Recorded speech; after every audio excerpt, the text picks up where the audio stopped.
of buildings. Expect traffic delays and restrictions. Take persons.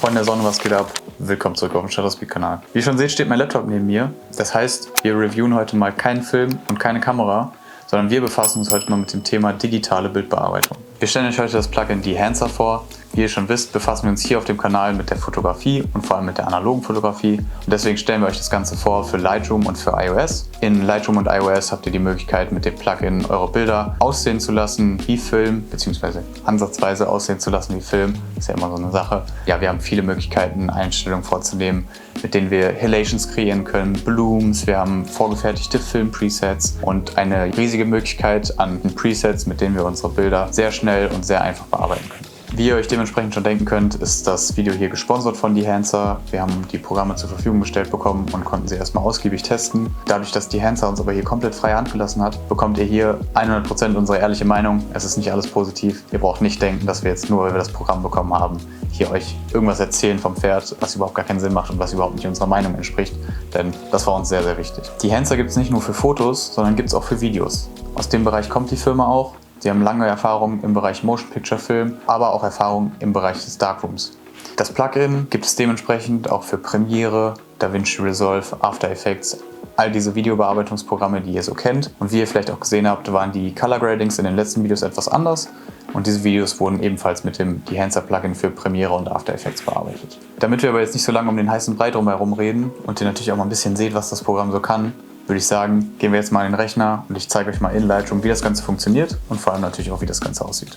Wenn wir uns jetzt hier in Lightroom befinden, sehen wir erstmal, ich habe eine kleine Galerie vorbereitet. Wir werden wahrscheinlich nicht alle Bilder bearbeiten und zeigen. Ich zeige euch einfach mal anhand von ein paar Bildern, wie das Ganze aussehen kann und vor allem, was für coole Effekte wir erzeugen können. Wie vielleicht viele von euch wissen, wenn es um digitale Fotografie geht, bin ich hauptsächlich auf Konzerten oder Festivals unterwegs oder hatte die Kamera natürlich auch im Urlaub mit dabei und habe ein paar Schnappschüsse gemacht. Davon behandeln wir jetzt einfach mal ein, zwei Fotos, denn da habe ich zum Teil auch analoge Vergleiche. Vor allem bei dem letzten haben wir ein Bild, was ich auf Ilford HP5 auch selber geschossen habe und vielleicht können wir das einfach mal vergleichen und mal schauen, wie das digitale Foto sich dann im Vergleich zu dem analogen Foto auch verhält.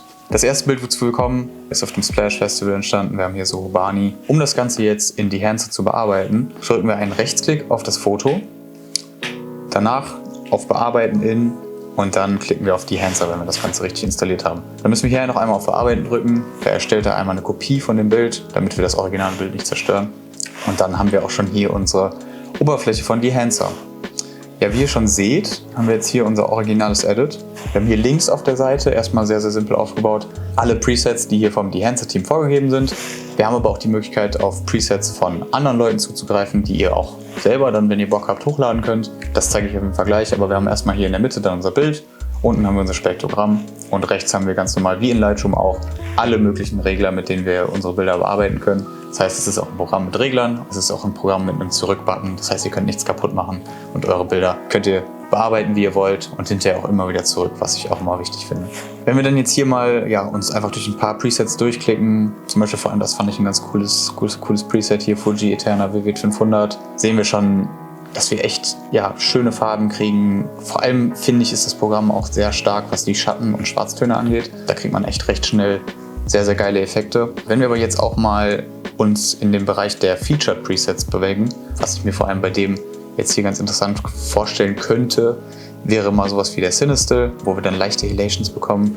Auch um ihn drumherum sehen wir, dass wir so leichte rote Halations haben. Wenn wir das jetzt noch mit einem Papier kombinieren, sehen wir, dass die Effekte noch viel extremer sind. Das heißt, wir haben auch nicht nur die Möglichkeit hier die Filmsimulation sozusagen herzustellen, sondern sehen auch, wie das Ganze auf gedruckten Papieren aussehen könnte, die auch aus diesem analogen Bereich kommen. Natürlich, man darf es nie 1:1 mit dem Film vergleichen. Also wir kriegen hier nicht das gleiche Bild raus, wie wenn ich das jetzt mit einem Cinestill 800T geschossen habe. Wir kriegen aber eine Anlehnung daran und wie gesagt, kriegen auch sehr schnell einfach coole Effekte auf die Bilder. Wenn wir jetzt hier auf OK klicken, dann speichert das Bild erstmal auf dem Desktop als TIFF, damit wir das schon mal gesichert haben. Wir haben das Bild aber jetzt auch direkt hier in Lightroom, da ist es, und können dann auch theoretisch sogar in Lightroom noch daran rumbasteln, was ich auch immer eine coole Möglichkeit finde, falls wir vielleicht irgendwelche Einstellungen haben, die wir in Lightroom eher bevorzugen dann als bei dem Dehancer Plugin, haben wir hier die Möglichkeiten, alle Regler ganz normal zu benutzen, was ich sehr, sehr cool finde, weil es einfach sehr kooperativ ist. Wenn wir jetzt mal weiterschauen, haben wir hier auch mal ein Bild tagsüber. Das habe ich in San Francisco geschossen. Wenn wir das jetzt auch einfach mal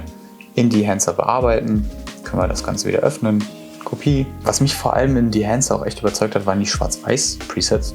Muss ich sagen, fand ich sehr, sehr cool. Also wir hatten da echt einige, vor allem so was die Ilford-Dinger angeht, fand ich die schon echt krass. Also ich habe in letzter Zeit auch viel Schwarz-Weiß geschossen, was Ilford angeht, und da muss ich sagen, also im Vergleich zu dem analogen Bild ist das schon, fand ich schon sehr, sehr gut. Und ja, ich bin auch generell jemand, der gerne seine digitalen Bilder schwarz-weiß bearbeitet, und dementsprechend ist das für mich auch echt praktisch. Wenn wir uns jetzt hier einfach mal durchklicken, wenn wir jetzt hier beispielsweise den Portra, wir sehen, das Bild wird ein bisschen blasser. Klar, es sieht nicht 1:1 aus wie ein Portra, das ist absolut klar, aber wir haben einfach coole Möglichkeiten, einfach coole Effekte zu erzielen. Wenn wir jetzt hier auch wieder auf OK drücken, kommen wir wieder zurück und unser Bild wurde bearbeitet und ist jetzt hier in Lightroom drin, und wir können theoretisch auch, wie wir wollen, nochmal dran rumbasteln. Das letzte Bild, was ich euch noch zeigen will, bevor euch der Ferdinand jetzt gleich noch die iOS-Version vorstellt, ist einmal dieses hier. Das habe ich von QuamE auf dem Heroes Festival gemacht.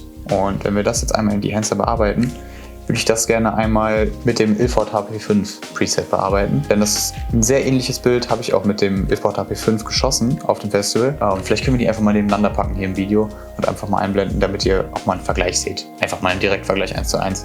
Wie gesagt, es wird nie das gleiche sein, aber man kann es ja einfach mal vergleichen, weil es ist ja auch eine Anlehnung daran. Wenn wir jetzt hier bei den Featured Presets einfach mal runtergehen, müsst ihr auch gleich schon, genau, Ilford HP5 plus 400. Wirklich ein super schönes Preset. Wir haben hier richtig cleanes Schwarz-Weiß-Bild. Gefällt mir richtig, richtig gut. Ja, ihr werdet es ja auch jetzt gerade sehen, wie das Ganze dann neben dem echten Ilford aussieht. Ich habe den Ilford zwar auf 800 gepusht und auf einen Stop-Push entwickelt, aber vielleicht seht ihr ja trotzdem Ähnlichkeiten. Das wäre auf jeden Fall ganz cool. Wir können die Preview auch ausschalten, theoretisch, wenn wir das wollen. Und wir haben halt wirklich alle Regler, die wir brauchen, und können hier alles verstellen. Wir können sogar das Grain einstellen, was mir vor allem hier in dem Programm extrem gut gefällt. Also allein schon dadurch, dass wir so viele Möglichkeiten haben, das Grain zu verstellen, gefällt mir das extrem gut. Weil das Grain in Lightroom gefällt mir manchmal nicht ganz so gut. Und da haben wir hier schon echt deutlich mehr Möglichkeiten. Und auch, wir können hier Shadows, Midtones, Highlights, Resolution, Amount, Size. Wir können alles verstellen. Das finde ich schon echt sehr, sehr cool. Wir können natürlich hier jetzt auch noch unsere Halations erstellen. Völlig crazy gehen, wie auch immer wir das wollen.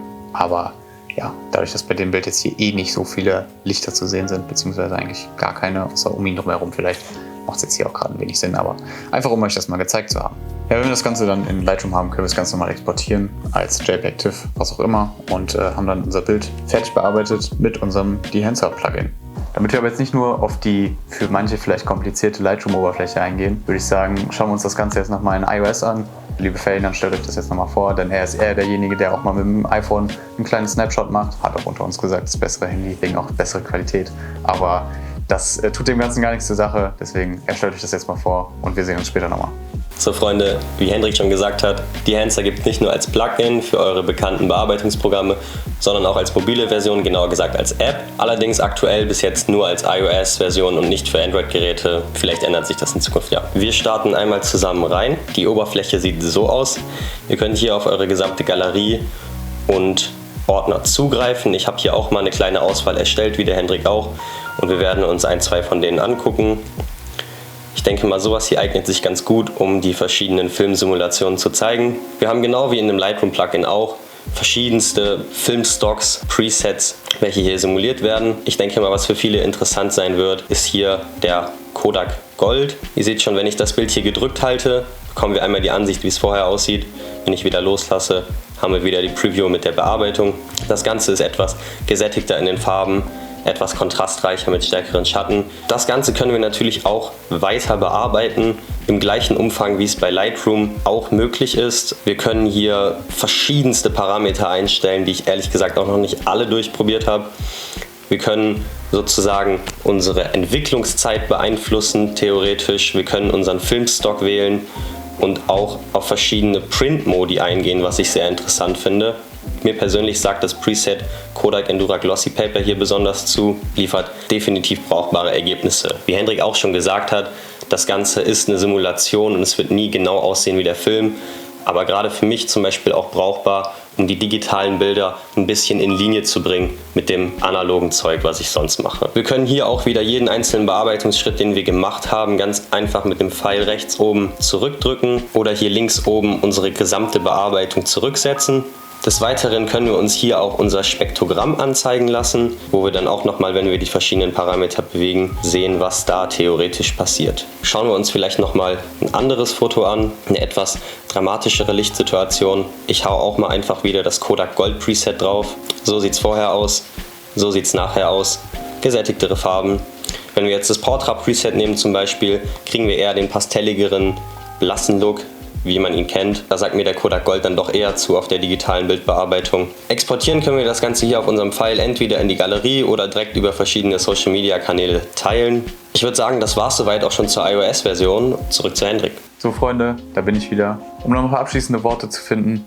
Also das Lightroom-Plugin, wirklich sehr, sehr cool. Das iOS-Plugin, auch cool, aber dadurch, dass wir eher so in dieser professionellen Bildbearbeitung unterwegs sind, spricht uns das Lightroom-Plugin noch ein bisschen mehr an, aber da kann ja im Endeffekt auch jeder selber entscheiden, was er dann benutzen möchte. Wenn ihr das Ganze mal ausprobieren wollt, bei Dehancer gibt es aktuell eine 2-wöchige Testphase, da könnt ihr das Ganze testen, bevor ihr es kauft. Vielleicht ganz praktisch. Wenn ihr das Ganze dann kaufen wollt, könnt ihr das Ganze natürlich gerne über unseren Link machen. Wir haben hier unseren kleinen Rabattcode bekommen, da bekommt ihr mal 10% auf alle eure Einkäufe, Shutterspeed 10, Code einmal hier eingeblendet. Wir kriegen eine kleine Provision und würden uns natürlich sehr freuen, wenn ihr uns damit ein bisschen unterstützen würdet. Und ansonsten hoffe ich natürlich, dass euch die Bilder gefallen haben, euch das Video gefallen hat. Wenn das der Fall ist, dann gebt uns gerne einen Daumen nach oben, abonniert gerne unseren Shutterspeed-Kanal, checkt noch in die Beschreibung ab, da findet ihr auch alle Links zu Dehancer und auch zu uns. Und dann würde ich sagen, sehen wir uns beim nächsten Mal, wenn es wieder heißt, neue Episode Shutterspeed.